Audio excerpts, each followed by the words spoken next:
सुनो सुनो सुनो, पूरे जंगल की गृहिणियों के लिए सबसे बड़ा सिलाई और कसीदाकारी कंपटीशन होने जा रहा है। जिसकी पोशाक सबसे सुंदर होगी उसे सुंदरवन की रानी का ताज और सोने की सिलाई मशीन मिलेगी। बबली कबूतरी उड़ते हुए रानो के घोंसले के पास आती हैं। रानो बहन, सुना तुमने? लल्लू तोता क्या ऐलान कर रहा है? सोने की सिलाई मशीन। ये तो सीधे सीधे तुम्हारे हुनर का इनाम है।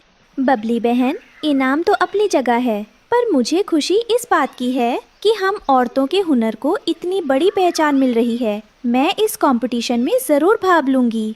रानो, मुझे तुम पर पूरा भरोसा है। तुम्हारे हाथों से सिले हुए पत्तों और धागों के कपड़े तो पूरे जंगल के बच्चे पहनते हैं।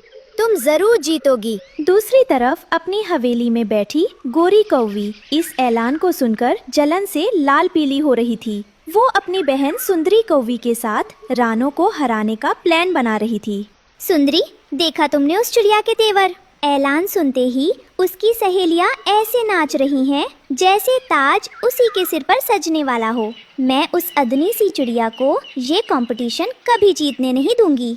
दीदी, आप फिक्र क्यों करती हैं? आपके पास पैसों की कमी है क्या? आप इंसानों की बस्ती से सबसे मखमली रेशम का कपड़ा और चमकीले सितारे मंगवाइए। उस चिड़िया के पास तो फटे पुराने सूती धागे और पेड़ के पत्ते ही हैं। वो हमारा मुकाबला कैसे करेगी? कालू कौवा घोंसले में आता है। हाँ गोरी, सुंदरी ठीक कह रही है। मैं आज ही शहर जाकर तुम्हारे लिए सबसे महंगी जरी और कढ़ाई का सामान ले आता हूँ। इस बार सुंदरवन की रानी का ताज हमारी हवेली में ही आएगा। और हाँ कालू, जरा उस चिड़िया के घोंसले पर भी नजर रखना। वो क्या बना रही है? मुझे पल पल की खबर चाहिए। उसका हौसला तो मुझे कंपटीशन से पहले ही तोड़ना है। रानो चिड़िया के पास महंगे रेशम खरीदने के पैसे नहीं थे, लेकिन उसके पास कुदरत का दिया एक अनोखा दिमाग था। उसने जंगल के अलग अलग पेड़ों के रंग बिरंगे पत्तों को इकट्ठा करना शुरू किया। मामा देखो, मैं पीपल और गुलमोहर के कितने प्यारे पत्ते चुनकर लाई हूँ। क्या इनसे हमारी पोशाक सचमुच सुंदर बनेगी? हाँ मेरी बच्ची, कुदरत ने इन पत्तों में जो रंग दिए हैं वो किसी इंसानी फैक्ट्री के रेशम में कहाँ मिलेंगे। बस देखना, मैं इन पत्तों को सूती धागों से ऐसे पिरोंगी कि सब देखते रह जाएंगे। मम्मा, इस बेल का क्या करोगी? ये तो बहुत सख्त है। कुकू बेटा, इस बेल को पानी में भिगोकर जब मैं इसकी पतली कतरन निकालूंगी तो ये सोने के धागे जैसी चमकेगी। इसी से हम पोशाक का बॉर्डर बनाएंगे। रानो, तुम्हारी ये सोच ही तुम्हारी सबसे बड़ी ताकत है। जहाँ लोग पैसों के दम पर कपड़े खरीदते हैं, वहाँ तुम अपनी कला से कंकर को भी हीरा बना देती हो। कंपटीशन में केवल 2 दिन बाकी थे। गोरी तोवी ने रानो के हौसले को डिगाने के लिए हरियाली तोती और बबली कबूतरी के सामने रानो का मजाक उड़ाना शुरू कर दिया। अरे हरियाली भाभी, जरा देखो तो सही। कुछ लोग समझ रहे हैं कि पत्तों को सिलकर वो शहर के मखमल का मुकाबला कर लेंगे। सोने की सिलाई मशीन तो छोड़ो, कहीं उनके पत्ते स्टेज पर ही ना बिखर जाएं। गोरी, हुनर पैसों से नहीं खरीदा जाता। रानो के हाथों में वो जादू है जो तुम्हारी महंगी जरी में भी नहीं है। अपनी अमीरी का घमंड यहाँ मत दिखाओ। हाँ, हमने देखा है तुम्हारा हुनर।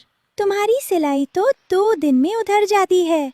रानो की कसीदाकारी देखने के लिए लोग दूर दूर से आते हैं। अरे बबली, बोलने में और करने में बड़ा फर्क होता है।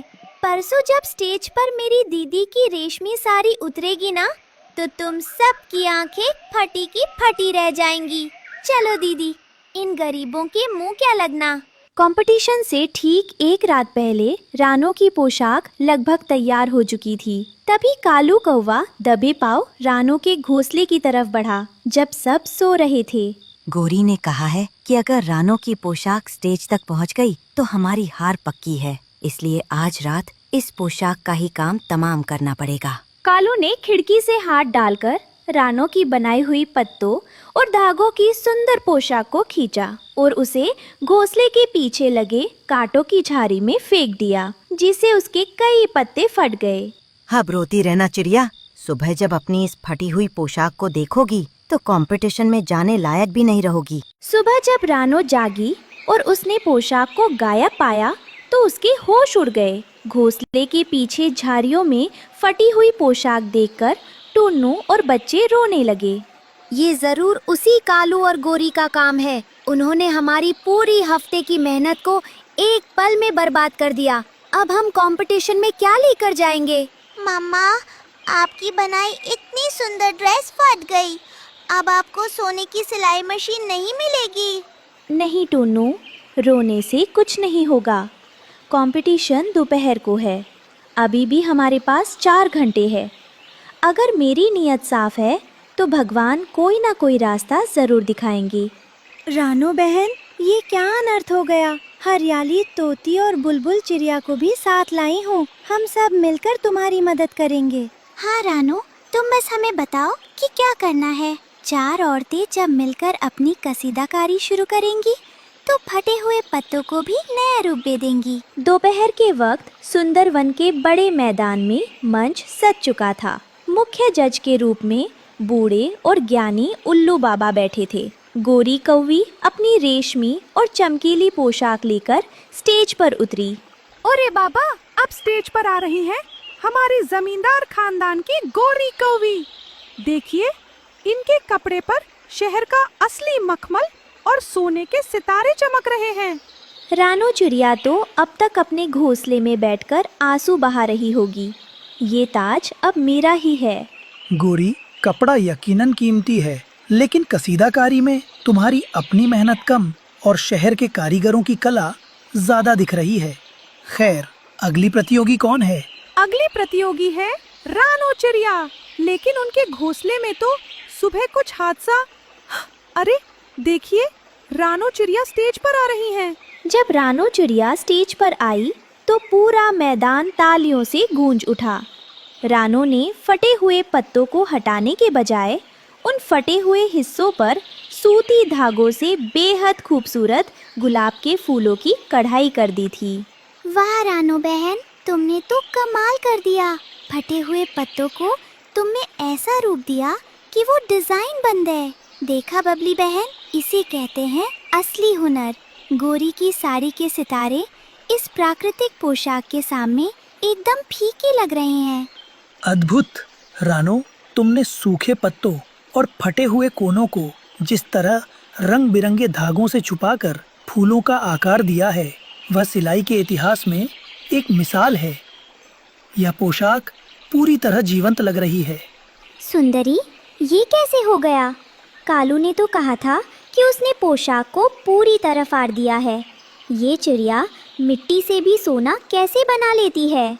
तभी बंटी कबूतर स्टेज पर आया और उसके हाथ में कालू कौवे का एक काले रंग का पंख था, जो रात को रानो के घोंसले के पीछे झाड़ियों में फंसकर टूट गया था।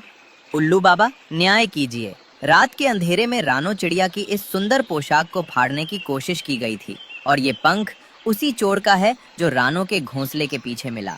यह पंख तो साफ तौर पर कालू कौवे का है। कालू, स्टेज पर आओ और सच बताओ, वरना तुम्हें हमेशा के लिए जेल भेज दिया जाएगा। बाबा, मुझे माफ कर दीजिए। मैं तो सिर्फ गोरी के कहने पर गया था। गोरी ने कहा था कि अगर रानो जीत गई तो हमारी नाक कट जाएगी। थू है तुम दोनों पर। अपनी हार की डर से एक कलाकार की मेहनत को बर्बाद करते हो। गोरी कौवी को बाहर करो, कालू को सजा दो। मैदान में हो रहे हंगामे को शांत करते हुए उल्लू बाबा अपनी जगह से उठे और उन्होंने कंपटीशन के विजेता के नाम का ऐलान किया। शांत हो जाइए जंगलवासियों। कला वही होती है जो विपत्ति में भी निखर कर सामने आए। गोरी कौवी ने पैसों के दम पर कपड़ा खरीदा, लेकिन रानो चिड़िया ने अपनी हिम्मत और सहेलियों के साथ मिलकर फटे हुए पत्तों में भी जान डाल दी। इसलिए इस साल की सुंदरवन की रानी का ताज और सोने की सिलाई मशीन रानो चिड़िया को दी जाती है।